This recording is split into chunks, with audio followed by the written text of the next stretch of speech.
everyone. Welcome in your business study class. Today we will continue our previous topic, that is features of a company organization. In our previous video we had discussed first 5 features, and today we will discuss 6th, 7th, 8th and 9th feature. That is, first 6th feature is separate legal entity. Separate legal entity. What is the meaning of separate legal entity? It means existence of a company is separate and free from its member. The existence of a company is separate and free from its member means company अलग है और company के members अलग हैं, दोनों अलग अलग हैं. कंपनी की अपनी एग्जिस्टेंस है, अपनी इमेज है लोगों की नजर में, और मेंबर्स की अपनी इमेज है. दोनों लोग अलग हैं, कंपनी अलग है और मेंबर्स अलग हैं. A company can purchase property in its own name. Due to this feature, a company can purchase property in its own name. अपने नाम पे कंपनी प्रॉपर्टी परचेज कर सकती है, अपने मेंबर्स के नेम पे नहीं करेगी. ओके, लाइक रिलायंस ने कोई बिल्डिंग परचेज कर ली, रिलायंस ने कोई लैंड परचेज करी, मीन्स वो रिलायंस के नाम से होगी. हमारी बिल्डिंग, जो बिल्डिंग खरीदी जाएगी वो किसके नाम से होगी? रिलायंस के नाम से. So company can purchase property in its own name due to this feature. Second, it can file suit and can be sued. Company किसी और के ऊपर केस फाइल कर सकती है और कंपनी पे भी कोई केस फाइल कर सकता है. कंपनी किसी के ऊपर केस फाइल कर सकती है अगर कंपनी के साथ किसी ने कुछ गलत किया है. ऐसी अगर कंपनी ने किसी के साथ चीटिंग की है तो वो पर्सन कंपनी के नाम से कोर्ट में केस फाइल कर सकता है. Then next, company is not responsible for the action of member. A company is not responsible for the action of any member due to this feature. Okay, in partnership, partners are responsible for each other. Each partner is responsible for the action of another partner. But in company organization, company is not responsible for the actions of member. In the same member, members are also not responsible for the action of company. अगर company कुछ work करती है, then member is not responsible for that. कोई person member से demand नहीं कर सकता कि कंपनी ने ये चीज क्रेडिट पे ली है, कंपनी पैसा नहीं दे रही तो आप दीजिए. No, member are also not responsible for the action of a company due to the separate legal entity concept.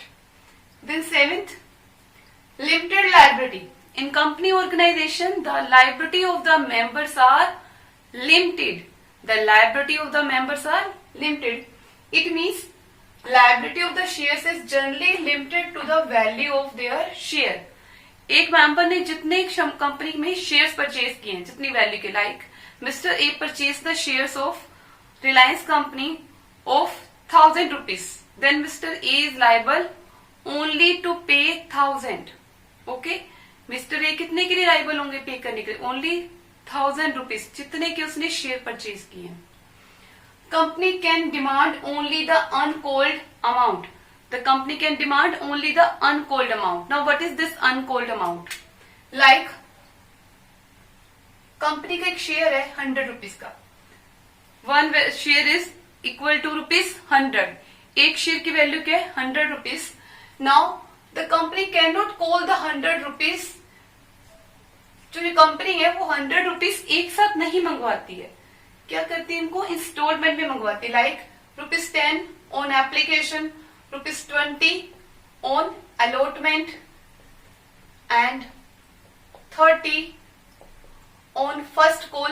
Allotment के बाद देन कॉल्स आती है, first, second, third, then final call, and in the final call company ओटी. In this way, company call the 100 rupees. Company call the 100 rupees in installment from the shareholder. Lump sum में नहीं मंगवाती है. Okay, सो एक person थे mister A, उन्होंने एक share खरीदा company का. उन्होंने एप्लीकेशन भी पे कर दी, अलॉटमेंट पे कर दी, फर्स्ट कॉल पे कर दी. ओके, तो क्यों अभी फाइनल कॉल कंपनी ने मंगवाई नहीं है उनसे. लास्ट जो हमारी कॉल है कंपनी ने नहीं मंगवाई, इसको बोलेंगे अनकॉल्ड अमाउंट या अनकॉल्ड कैपिटल. तो पर्सन जो मिस्टर ए है कहां तक लाइबल है? सिर्फ 40. क्योंकि 100 में से उन्होंने 60 रुपीज तो दे दिए ऑलरेडी, 10 एप्लीकेशन पे, 20 अलॉटमेंट पे और 30 फर्स्ट कॉल पे। Only 40 rupees is not paid by him. Okay, तो he is liable only to pay ₹40 to the company. जब भी कंपनी कभी फ्यूचर में कंपनी को लॉस हो या कभी कंपनी पैसे मंगाए तो सिर्फ 40 रुपीज, उससे ज्यादा पैसे कंपनी हमसे नहीं मंगा सकती है। Company can demand only uncalled amount. Okay, all the liability rest on the company not on the members. सिर्फ मिस्टर ए ने 40 रुपीज पे करने, कंपनी की जो बाकी देनदारी है बाहर की वो कंपनी पे लाई करेगी, not on the member. Okay, the loss, for the loss company is responsible, not the members. Then its 8th feature, transfer of shares. Transfer कर सकना शेयर का। There is in the company there is no restriction on the purchase and sales of a share. Company में shares की purchase और cell पे कुछ restrictions नहीं होती। लाइक पार्टनरशिप में क्या था, एक पार्टनर अपने इंटरेस्ट को दूसरे को ट्रांसफर नहीं कर सकता। Like there are two partners A and B. Now B, after some time B wants to quit the partnership, but B A की परमिशन के बिना क्विट नहीं कर सकता और C को ट्रांसफर नहीं कर सकता। B क्या चाहता है, मैं छोड़ दूं और अपनी जगह अपने बेटे को पार्टनर बना दूं, तो वो ऐसा नहीं कर सकता है। अपना शेयर, अपना हिस्सा वो C को ट्रांसफर नहीं कर सकता अपने सन को। But in the case of company, members are allowed to transfer their shares. There is no restriction on the sale and purchase of our shares. Share can freely transfer. There is no restriction on the transfer of shares. This feature provides liquidity to the investment, and due to this feature, transfer of shares, liquidity provided होती है हमारी investment को। Now, what is the meaning of liquidity? Liquidity means converting the asset into cash. जब हम किसी assets को cash में convert कर दें तो उसको बोलते हैं हम लिक्विड एसेट। जितनी जल्दी वो एसेट कैश में कन्वर्ट होगी उतना हम बोलेंगे हमारी एसेट कैसी है, लिक्विड एसेट है। Okay, liquid asset. तो अब ये क्या है, शेयर्स। मैंने शेयर्स खरीदे कंपनी के, तो जो मैंने खरीदे, जो लोग शेयर्स खरीदते हैं उनके लिए वो शेयर्स क्या होते हैं, इन्वेस्टमेंट। एक तरह की एसेट है मेरी। मैंने किसी कंपनी के शेयर खरीदे हैं, लाइक मैंने रिलायंस के शेयर खरीदे, तो वो शेयर्स मेरी क्या है, एक तरीके की इन्वेस्टमेंट है। इन्वेस्टमेंट क्या होती है, असेट होती है। Okay, now but in future I need some money. पहले तो मैंने शेयर्स खरीद लिए, लाइक एक शेयर 100 रुपीज का था और मैंने 100 शेयर्स खरीद लिए रिलायंस के। कितने पैसे इन्वेस्ट कर दिए मैंने, 10,000। Now I need the money. Future में मुझे जब पैसे की जरूरत पड़ी तो मैंने कहा कि मुझे 10,000 चाहिए, तो कंपनी ने मना कर दिया। कंपनी ने बोला कि हम पैसा कब देंगे, जब कंपनी बंद होगी।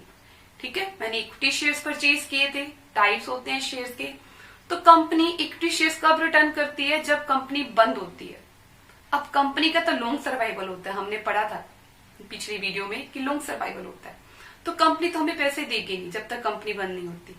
तो हम पैसे कहां से लें, हम क्या करेंगे, मिस्टर ए ने अपने ये शेयर क्या किए, किसी दूसरे पर्सन को बेच दिए।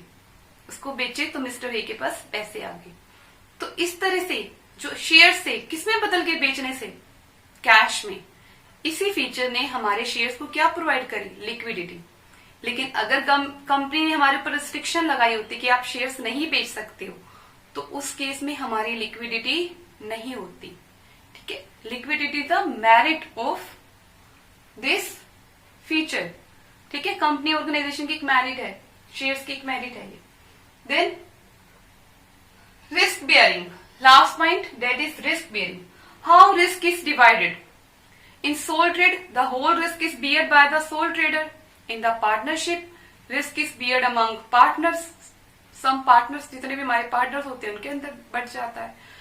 And in company organization, there are many shareholder, many, बहुत ही ज्यादा shareholder होते हैं। तो रिस्क भी क्या होता है, बहुत सारे लोगों में बढ़ जाता है। Risk is divided into many shareholder and due to this no shareholder feel burden. Okay, when risk is divided into many people among many people, then no one can feel the burden of sharing risk. सबके हिस्से में थोड़ा थोड़ा risk आया, थोड़ा थोड़ा loss आया. Okay, risk is divided among so many shareholders, so no one feel burden, and due to this feature company doesn't hesitate to take the risky project. Company के इसी फीचर के कारण से कंपनी बहुत रिस्की प्रोजेक्ट लेती है. ऐसे businesses जिसमें रिस्क इन ज्यादा हो, वो सोल ट्रेडर के बस की बात नहीं है, वो पार्टनरशिप के बस की बात नहीं है. उसको कौन चलाते हैं? कंपनी, क्योंकि बहुत सारा पैसा चाहिए होता है. वन थिंग तो ये होती है रिस्की प्रोजेक्ट में, दूसरा उसमें रिस्क भी बहुत होता है. जहां प्रॉफिट बहुत ज्यादा होगा तो लॉस के चांसेस भी बहुत होते हैं. So which form of business organisation is used at that time? Company organization, because in company organization risk is divided among many shareholders. Okay, तो सबके हिस्से में थोड़ा थोड़ा आता है. So this is the features of company organization. I hope you can understand these features very well. You can also take its screenshot of these note. Okay, so that you can quickly study, quickly revise the topic. Okay beta, goodbye, thank you very much and take care.